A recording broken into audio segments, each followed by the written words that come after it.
भारतीय जादव समाज तरफ रेजेंगाला शहीद माटी को नहीं देशव्यापी कलश यात्रा चली। आज एही शहीद माटी को नहीं पवित्र कलश यात्रा अपराह्न गोटाए समय रायगड़ा सहर में पहुंची। एही कलश यात्रा संकीर्तन सह एक पदयात्रा रायगड़ सहर परिभ्रमण करी स्थानीय इंदिरानगर स्थित राधाकृष्ण मंदिर प्रांगण में रखा जाइथिला। जिल्लार विभिन्न ब्लॉकर जादव समाजर कर्मकर्ता और सदस्यों को नहीं एक कार्यक्रम सेठारे अनुष्ठित होइथिला। एही कार्यक्रम रे उत्कल जादव युव समाज सभापति अमर नायक जोगदेई उक्त शहीद माटी को नहीं जो कलश यात्रा करा जाउछि ताहार मुख्य उद्देश्य संपर्क में संक्षिप्त भावे उद्बोधन देइथिले। एही अवसर रे श्री नायक कहिथिले जे अहिर रेजिमेंट स्थापन करी देश सेवा पाई जादव समाज को सैन्य बाहिनी रे स्थान देबा सह 1962 चाइना सह युद्ध करी शहीद होइथिबा 114 जन जादव सैनिकों को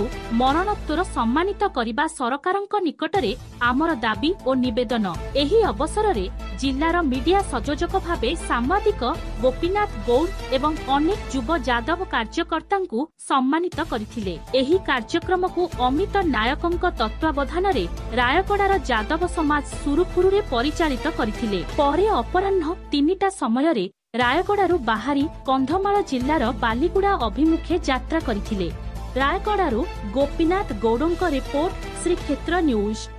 जय माधव जय जादव। मु श्री अमर कुमार नायक उत्कल जादव महासभार युव सभापति।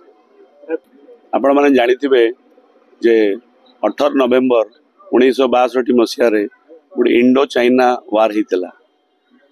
भारत एवं चाइना मध्य रे हितला।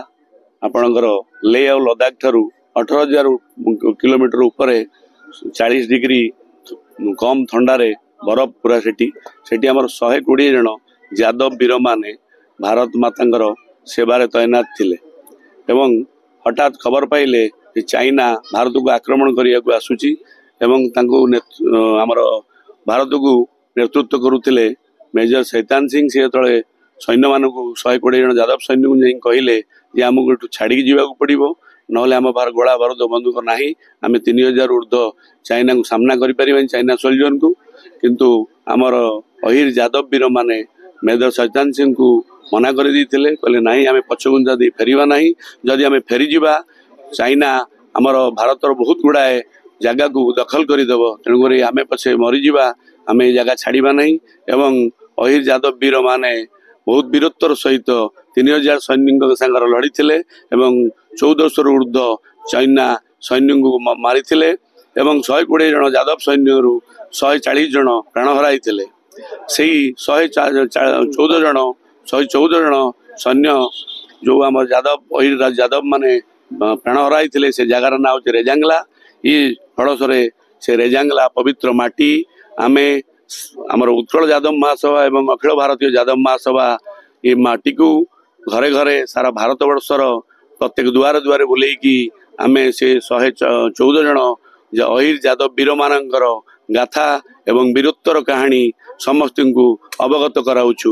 मो नाम अमित कुमार नायक, मो राज्य साधारण संपादक उत्कल जादव महासभा। सर्वप्रथमे तो मु आपन स्वागत जनइबी। आज रही आमर रजंगला माटी जो शहीद मानकर स्मृति जो कलश आसी ताकू आम रायगड़ा माटी आज स्वागत जनाऊँ एवं आपण मैंने होती देशर चतुर्थ स्तंभ।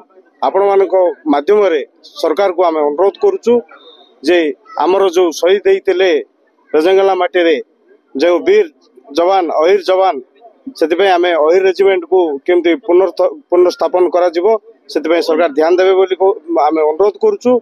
एवं यही जो कलश यात्राटी बिहार चंपारण रु बाहरी एप्रिल 12 तारिख दिन आज को 50 दिन रु ऊर्ध हो गलानी एवं आमर यही मास 28 तारिख रे गजपति पहुंचबो एवं गजपति रु पूरा जिला बुलला परे शेष गजपति रु आमे आंध्र प्रदेश को आमे हस्तांतर करिवो एही आमर पवित्र कलश माटी को।